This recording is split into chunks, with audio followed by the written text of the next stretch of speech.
Good morning, ladies and gentlemen. Thank you all for joining us here on what promises to be fabulous weather again in Houston, Texas. We were just joking about this a little earlier. About 6 months back, we had a press conference right here with Labor Secretary Marty Walsh and from the White House Office of Climate Action, and the weather was almost as good as it is right now. So henceforth, all press conferences at Metro will be at the Kashmir bus operating facility. I'm Sanjay Rambhadran. I serve as the chair of the Metro Board, and it's an honor to be with you this morning. Before I get started, I want to introduce my colleague on the board, board member Diane Luder. Of course, our president and CEO, Tom Lambert, and our chief innovation officer, Kimberly Williams. I was going to see if I should put a Leadership Houston plug or not. That was the pause. We've got several folks from other elected officials' offices joining us. Larry Freeman from State Representative Jolanda Jones's office is here. Julia Osemi Saeed from Councilmember Sally Alcorn's office is here. If this was a Friday, Councilmember Alcorn would have been riding a bus to the Kashmir bus operating facility. C.C. Scott from Councilmember Letitia Plummer's office is here. And Aaron Burgess from State Representative Soleiman Lalani's office is also here.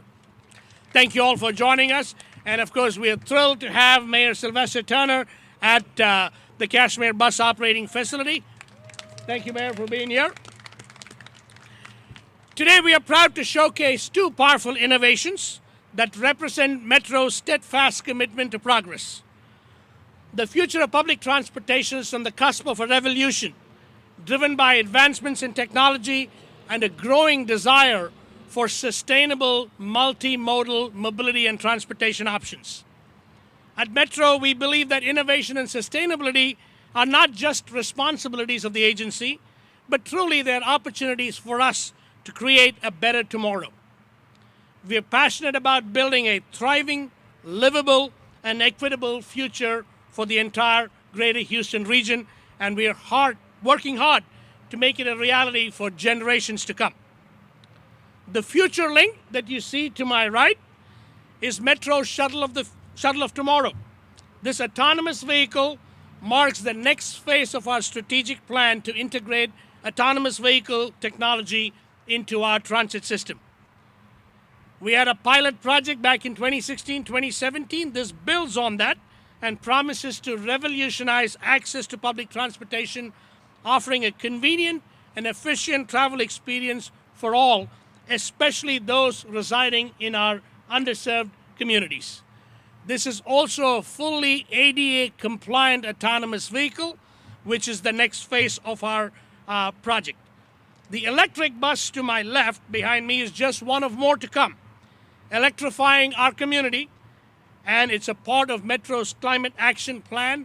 We were recognized by the Federal Transit Administration as one of the first large public transit agencies across the country to submit a climate action plan and now taking action on that plan.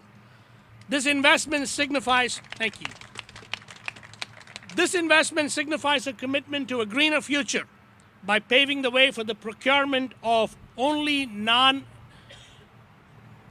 zero-emission vehicles by the year 2030. Today, you'll have the opportunity to get a first-hand look at both of these innovations and learn more about what they offer. This is just another step in our journey toward a cleaner, smarter, more connected, and equitable future. And we are excited to have each one of you join us here as we embark on this transformative venture. I want to also recognize Horace Marvs with TWU, our union partners that make our buses and trains and Metro lit vehicles run and make sure they're in a state of good repair. Thank you, Horace, for the partnership and for joining us here this morning. You know, several years back, Mayor Turner called for a paradigm shift when it comes to transportation. This Future of Transit event is one of those paradigm shifts to multimodal, sustainable mobility options for a growing region. And Mayor Turner, thank you for all that you've done for our region. Thank you for all that you've done for Metro. And thank you for being with us this morning and through the last 8 years in making sure that as our region goes from 6 million to 11 million residents, we truly have opportunities for them to choose whether they want to walk, bike, roll, ride, or be driven by metro to their destination. So with that, Mayor Sylvester Turner.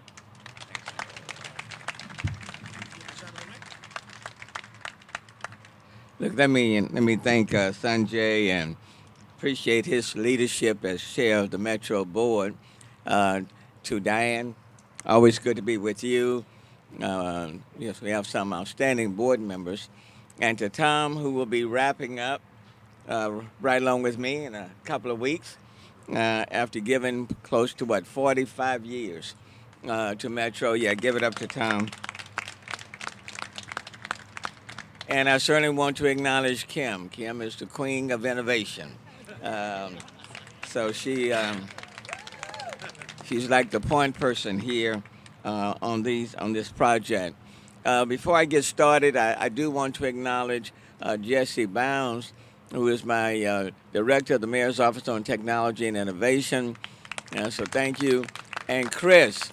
Chris is the director of Evolve, Houston, that focus on electrification of our public and private fleet, trying to get us to 50% by 2030. So thank you, Chris. Look, I'm delighted to be with all of you, to join you, to celebrate a significant milestone in the future of transportation right here in the Houston region, the metro region, the debut of Metro's Future Link and the electric vehicle, the bus. The future is indeed here, and quite frankly, it looks very bright for Houston. This event, as former council member Jack Christie would say, is a big deal, not just for Metro, but for our city's commitment to innovation, sustainability, and a transformative shift in transportation. It was in February of 2020 that the city put forth its Resilient Houston plan. It was on Earth Day of 2020 that the city of Houston put forth its first ever climate action plan. So with the city of Houston, with Metro's climate action plan, all focused on energy transition, electrifying our public transit fleet, as well as private vehicles, and a number of other things. We are building a much more resilient and sustainable community. Automation and electrification are crucial contributors to the sustainability of public transportation. And sustainability and innovation are not just buzzwords. Quite frankly, they are the core themes embedded not only in the city's climate action plan, but in Metro's own climate action initiative. I can recall not too long ago, we were celebrating the grant that we received from the federal government for about $21 million for electric buses. But today, we are now looking at one that's fully charged. I can read that from here. And, and with the unveiling of Metro's Future Link, an autonomous shuttle that represents the intersection of innovation and sustainability. Metro continues to pioneer change, and today we celebrate Metro's commitment to advancing our city's vision for the future, where transportation is safe, equitable, and resilient. And let me tell you, it's very, very timely. We are a long way from where we were some 30 plus years ago, where the focus was simply on building roads for cars and trucks. That was Houston of yesterday. That will not serve us well for Houston today going forward. And especially when we are reminded of the number of storms that keep coming, the greenhouse gas emissions, we have to really be mindful of the times in which we are living and build a transit system, ecosystem, that will meet our future needs, not our past needs. And so I'm excited. These transportation advancements are exactly what Houston needs. Reducing air emissions, providing access to key destinations, and leading the way in incorporating technology on our streets. The paradigm shift that Sanjay spoke about in transportation aligns perfectly with our city's commitment to innovation and technology. It's a response to community needs and a promotion of community cohesion. And the deployment of these electric buses and these autonomous shuttles, like Metro's Future Link, embodies our commitment to embracing cutting edge solutions that not only make us more resilient, but also contribute to the city's sustainable future. And let's not sell ourselves short. What we are doing here in the city of Houston, the announcements that we are making today, are being watched by other cities all over this country. And quite frankly, being watched by those in D.C. as well. So Houston, again, continues to be out front. We can never afford to relinquish the role that we play in moving our country and our region forward. Lastly, as a resilient city, we understand that transportation is a critical component of our daily lives.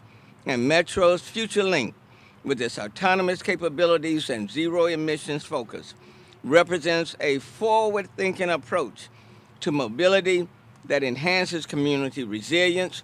And Metro's Future Link and the electric vehicle initiatives are not just about navigating today's challenges, they're about forging a resilient path towards a future where Houston stands as a shining example of urban ingenuity and adaptability.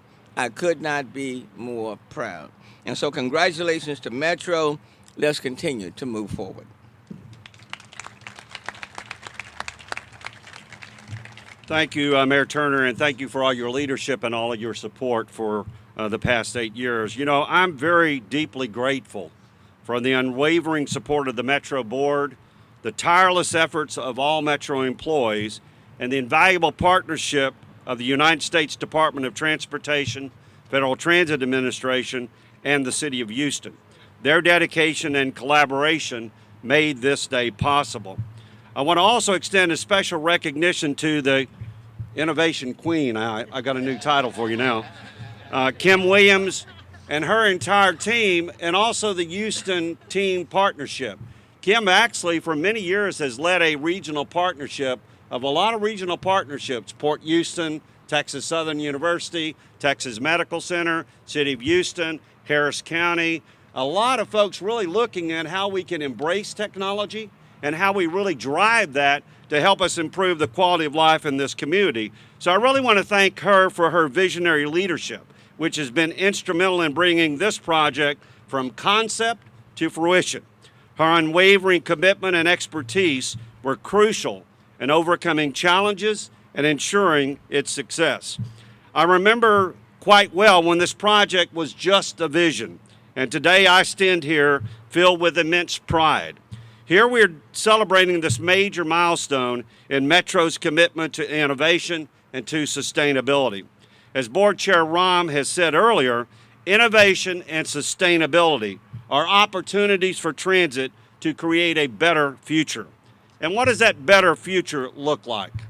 It's equitable access to public transportation for all residents regardless of income or background. It's reduced greenhouse gas emissions and congestion. It's seamless connections between public transit, cycling, and other sustainable mobility options.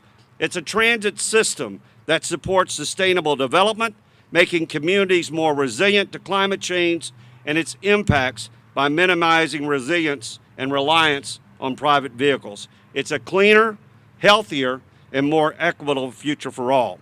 So I'm very proud of today, but I really want to make sure that we give the opportunity for the leader of this effort at Metro to have some remarks. So let me introduce the Queen Innovation Officer at Metro, Kim Williams.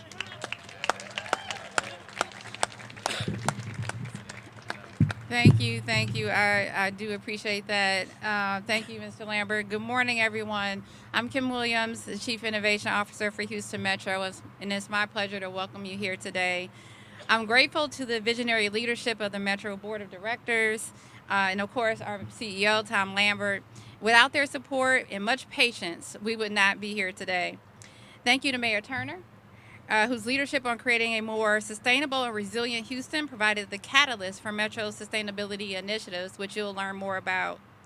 Metro's Climate Action Plan and these vehicles you see before you are the manifestation of a true all-hands-on-deck partnership and collaboration both internally and externally.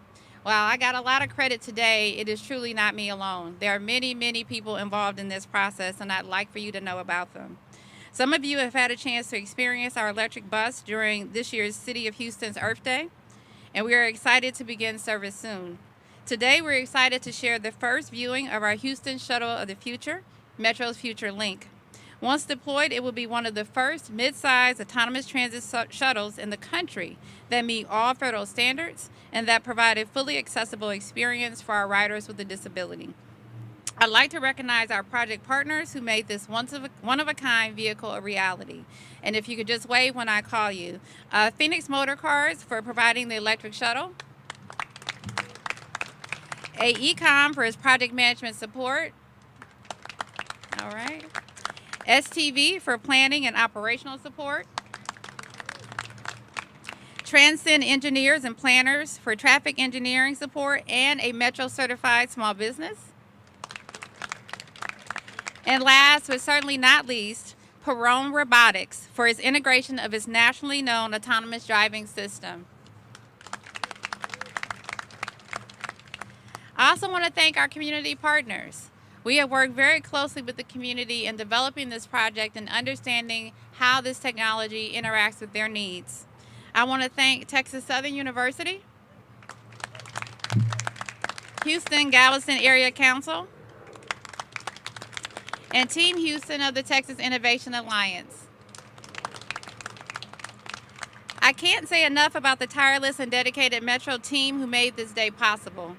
I want to especially thank Operations, Chuck Berkshire, Sam and his team, led by Andre Dragomir, for their work bringing our electric bus program online and their support of the AV Shuttle. If anybody's got any questions that you may have, and Mr. Chairman, I'll turn it back over to you to see if there are any questions. Easy questions for me, tough questions for Tom Lambert. There we go. I think Doug said, when will the shuttle start up? It's been in the proving grounds inside the facility in January of 2024. You'll be seeing it on the streets of Houston. Yes, ma'am.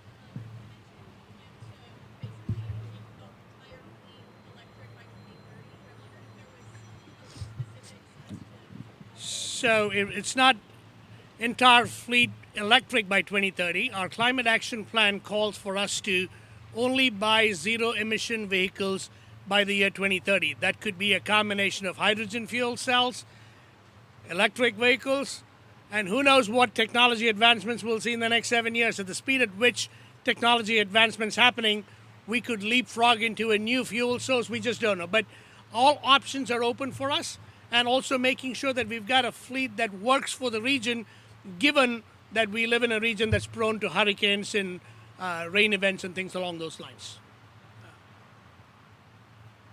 Doug's got that look that like he's got a question. Okay. I know that look. Yeah.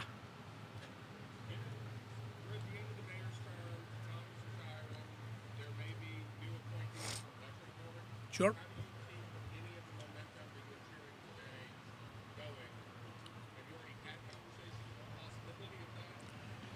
So, we all serve as custodians of an agency while we are here. This is part of a continuum. It's making sure that we are globally competitive as a region and making sure these projects don't happen overnight. The autonomous shuttle project started several years back with a smaller shuttle on Tiger Walk at TSU. The electric bus pilot project started, if I'm not mistaken, going back to 2016, 2017. At that time, we were able to pilot test an electric bus that could get us from one end of the route to the other end of the route. But in July and August, battery technology could either keep the bus cool or get to the end of the route. You waited 3 short years, you now have battery technology that give us both the cooling capacity and the range that we need. So these are long-term commitments that the agency makes, and they take several years to come to fruition, and it takes partnerships, both local and with the federal government. As the mayor pointed out, the Federal Transit Administration gave us a grant of $21 million to the region.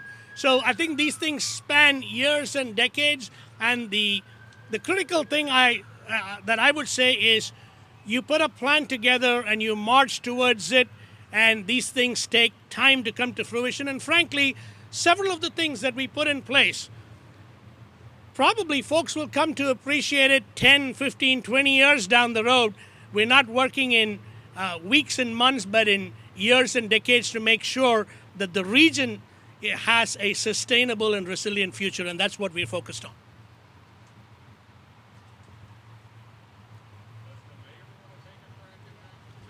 Does the mayor want to take it? Let me put it this way. We didn't get to this point in many cases just because we wanted to. What got us to where we are today, where the focus is on resilience, sustainability, electrifying our fleet, is because in the last 8 years we have faced 7 federally declared disasters. And it's not just happening in Houston, but quite frankly, it's happening all over the globe. Resilience and sustainability, those objectives don't end at the end of anybody's term.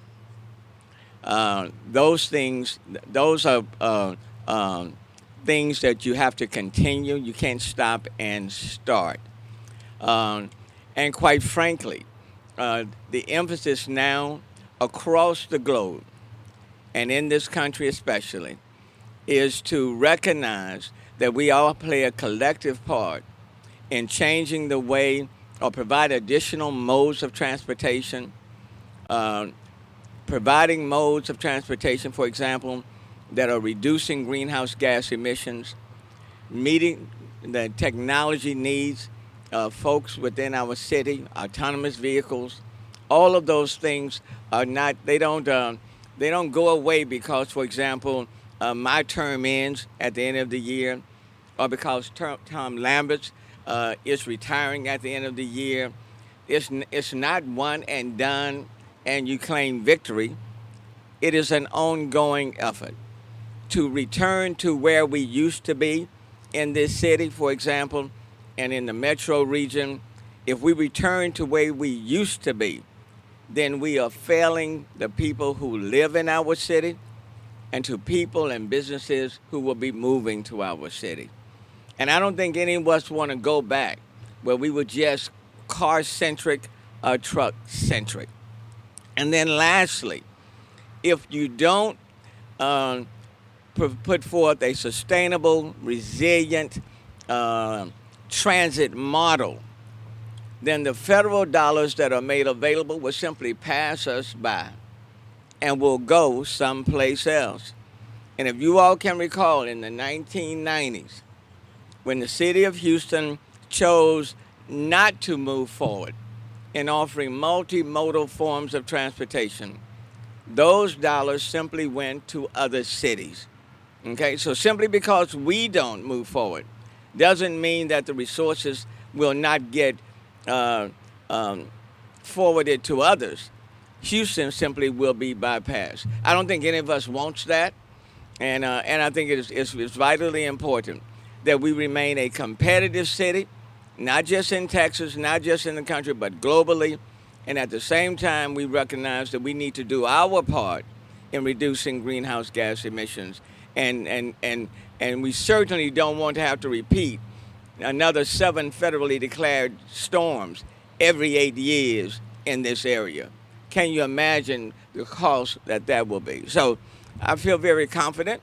And quite frankly, I don't think the people will allow us just to go back and tell people, get in your cars, get in your trucks, and build more roads and roads and roads and roads. I just don't think that the people in the Houston area will accept that. At least I hope not.